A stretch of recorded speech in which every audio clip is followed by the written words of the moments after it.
২০২৩ সালের ডিসেম্বরে উদ্বোধনের পর থেকে যোগাযোগ ও বাণিজ্যের অন্যতম রুট হয়ে ওঠে ঢাকা-চট্টগ্রাম-কক্সবাজার রেলপথ।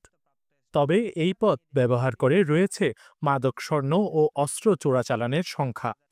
এমন বাস্তবতায় কক্সবাজার-চট্টগ্রাম ও রাজধানীর কমলাপুর রেল স্টেশনে লাগেজ স্ক্যানার বসিয়েছে রেলওয়ে কর্তৃপক্ষ।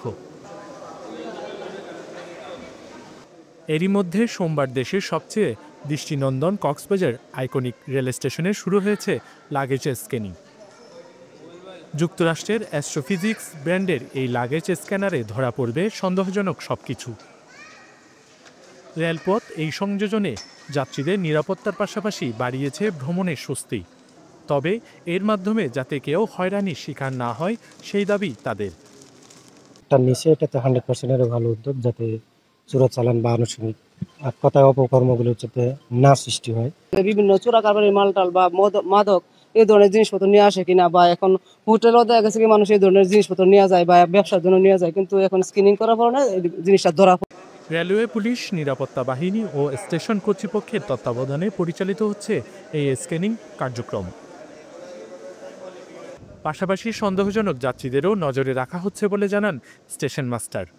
সেই সাথে যাত্রীদের দুর্ভোগ এড়াতে অন্তত ৩০ মিনিট আগে স্টেশনে পৌঁছাতে অনুরোধ করেছেন তিনি।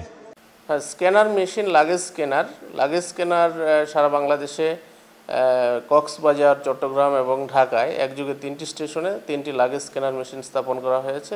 কক্সবাজার স্টেশনে গতকাল থেকে আমরা নিয়মিতভাবে অপারেশন শুরু করেছি। ইনস্টলেশনের কাজ শেষ হয়েছে, প্রাথমিক ট্রেনিংও হয়েছে। আমরা শুরু করেছি গতকাল থেকে, লাগেজ স্ক্যান হচ্ছে, অলরেডি আমাদের কার্যক্রম চালু আছে।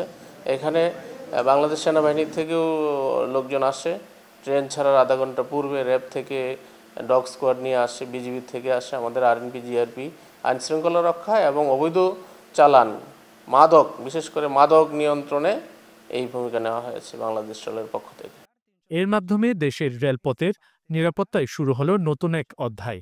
তবে প্রযুক্তির সঠিক ব্যবহার, দক্ষ জনবল, নজরদারির ধারাবাহিকতার রক্ষা না হলে কাঙ্ক্ষিত ফল পাওয়া নিয়ে শঙ্কা থেকেই যাচ্ছে। News desk, CCN.